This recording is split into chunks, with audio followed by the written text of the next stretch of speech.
Fuimos a Trujillo al encuentro de Sergio Ramírez, escritor nicaragüense que ganó el Premio Cervantes el año 2017.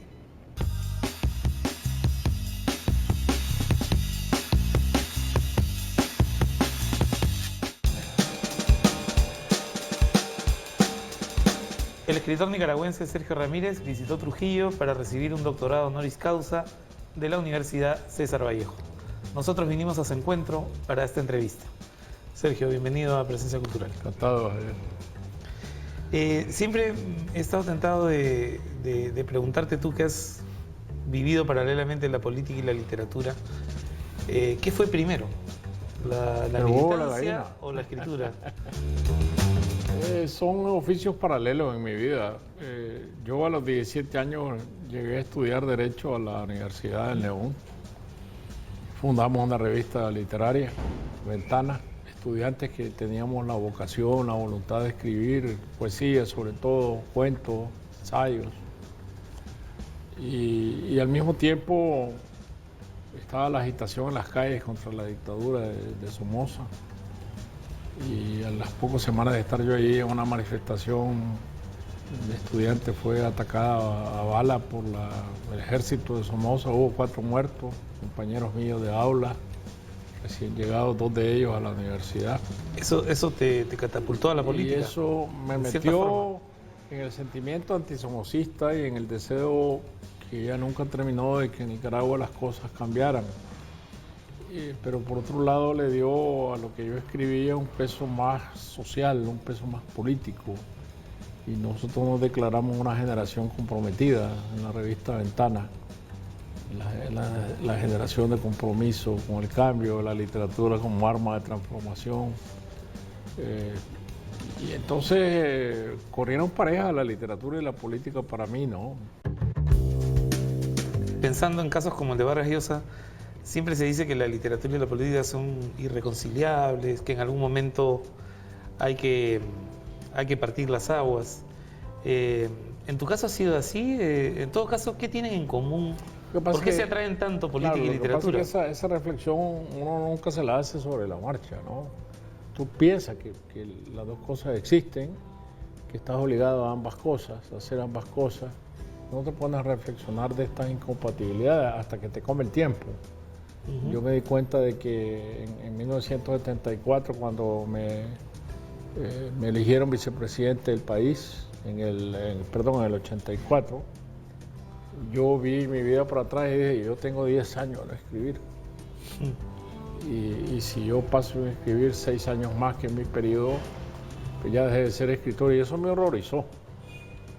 Por primera vez yo me hice esa reflexión, pero sobre la marcha. Ajá. Entonces yo dije, no, yo tengo que escribir. Y si no hay tiempo, tengo que inventarlo. Ahora, el escritor es fundamentalmente un lector y en tu caso, pues, un lector latinoamericano además. ¿Cómo te sorprende el contacto con el boom? ¿Recuerdas tus primeras lecturas del boom? Sí, claro. Yo, pues los libros que yo leí entonces me enseñaron a mí que la literatura latinoamericana enseñaba un camino muy distinto al que yo conocía. Yo empecé leyendo a Ciro Alegría, a los del canon de entonces, ¿no? A Rómulo Gallegos, a Ciro Alegría. La gran novela de la tierra, digamos, ¿no? Exacto, a La Vorágine, Don Segundo Sombra, Sombra, y Arguedas, el boliviano. Alcides Arguedas, ¿no? Alcides Arguedas. Entonces, no era lo... Yo ya a esa edad yo podía notar que lo de retórico que había, el peso retórico que tenía la novela de tesis, ¿no? Y eso a mí no me convencía, sobre todo en novelas como El mundo ancho y ajeno, ¿no? Entonces vino mi temporada de leer a Rulfo. Bueno. Yo dije, aquí y eso es un descubrimiento, ¿no? Fue un gran descubrimiento para mí. Y luego La muerte de Artemio Cruz de Fuentes me sirvió mucho para ver cómo la historia se podía interpretar en clave de imaginación. Claro.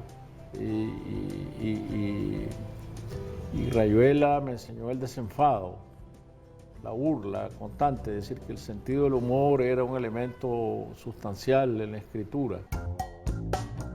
Ahora, es inevitable hablar con un nicaragüense y preguntar por Darío, ¿no? ¿Qué significa Darío para un nicaragüense? Es una ruptura, pero es una ruptura muy, muy trascendental. El movimiento de Darío es muy interesante porque en eso se parece al boom, que es un movimiento hacia América, a España. Pero el lenguaje que Darío devuelve a España es un lenguaje ya que tiene la mixtura de lo indígena, de lo negro, lo mulato, las voces francesas, las voces populares, y por eso es que causa tanta sorpresa. Este hombre que Unamuno le veía la pluma debajo del sombrero. Qué maravilla. Porque era lo exótico, ¿no? Y bueno, y con lo exótico nos quedamos, ¿no? Esas son las grandes revoluciones de la lengua. Nada volvió a ser como Darío.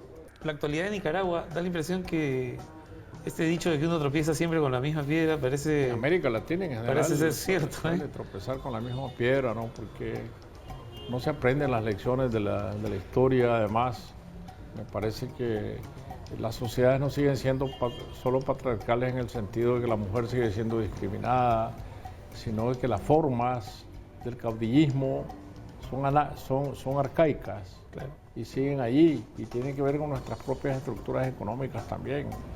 El caudillo sigue velando por la seguridad, por el bienestar de los ciudadanos. Él mismo no puede ser sustituido, él mismo se autoproclama insustituible, castiga cuando hay que castigar, premia, y ese es el sistema de gobierno. Las instituciones no pintan nada, y eso sigue siendo en Nicaragua bajo Somoza y bajo Ortega, la misma concepción. Bueno, para cerrar este diálogo, Sergio, en el 2017 recibiste un premio importantísimo. Mi pregunta es, ¿los premios domestican la rebeldía o la aumentan o la encienden?